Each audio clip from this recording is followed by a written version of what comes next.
India is all set to get its first vaccine for children above 12 years. India's drug regulator on Friday approved Zydus Cadila's 3-dose ZyCoV-D vaccine for emergency use. In an exclusive interview, Zydus Cadila's MD, Sharvil Patel, spoke to India Today about vaccine rollout, the side effects of the vaccine, and much more. Listen. Joining me now is the MD of Zydus Cadila, Dr. Sharvil Patel, and Zydus Cadila is the latest vaccine to get an emergency use authorization. Not just that, this is the vaccine that has been approved for children in India, the first vaccine for children above the age of 12. First of all, Dr. Patel, congratulations. I want to ask you, every parent who has a 12-year-old child and a little over 12 years old would want to know, when are the first doses of the vaccine for their children going to be available in India? So thank you. Yeah, it's indeed a matter of pride moment for all of us that we have been able to successfully bring to market a vaccine that will be approved now for children above the age of 12. We are working very hard now to see how do we scale up and get all the regulatory permissions through for the drug to be released or the vaccine to be released to the market. Our best estimate now is that by middle to end September, we can see the starting of the deliveries.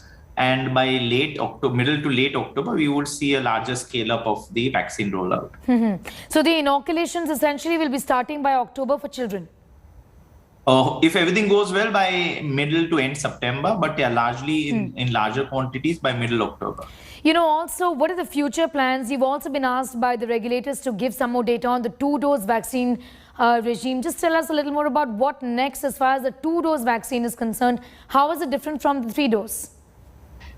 So the next step for us is that we have done an immunogenicity trial on the two-visit vaccine also, which will be delivered in day 0 and day 28.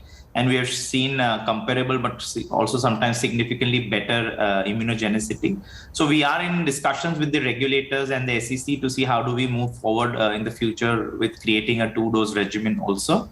We will also at the same time now start building for a trial for the children between the ages of 3 and 12. And that will also shortly follow. So for trials for children between 3 to 12, you will be required to have a fresh set of application made before the regulator, if I'm correct? Yes, of course. Yes. For 3 to 12, we will also have to do some bit of trial. So when is that expected? Because that would be music to the ears of many people who have little children in primary school at home and would be wanting to look at this vaccine again.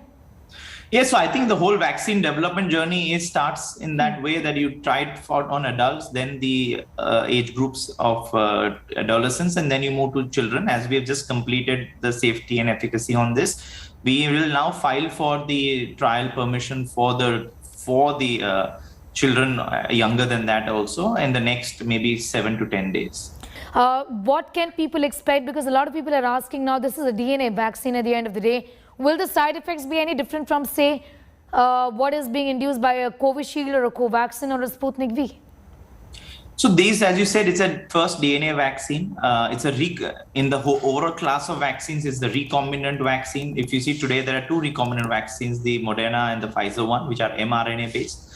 This is a DNA based vaccine. WHO and the US FDA have had clear guidelines for multiple years and have as recently as 2021 refreshed the guidelines for the DNA plasmid vaccines, and they have been found to be safe and well tolerated by both these agencies. In fact, they have waived off many of the safety work that needs to be done because they found the platform to be very safe. In our trial that we have conducted in 50 centers with more than 28,000 volunteers, which included children in the ages group 12 to 18, we didn't see any dropouts related to the vaccine.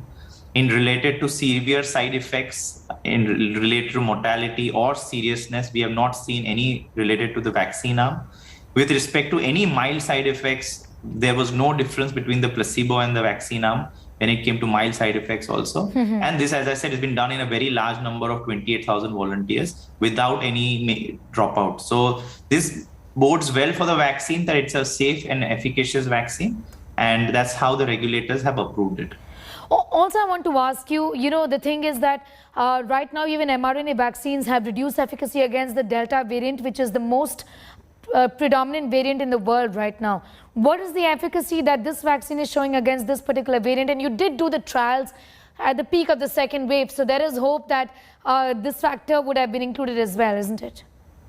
So for our trial, which is being done at the peak of the second wave, all our positive cases that we have seen are in the periods of April, May, June.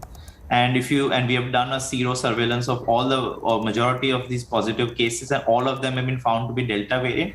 So when we came out with our interim efficacy of 66%, this is definitely against the Delta variant, because all our vaccine results came out in the period of April to June.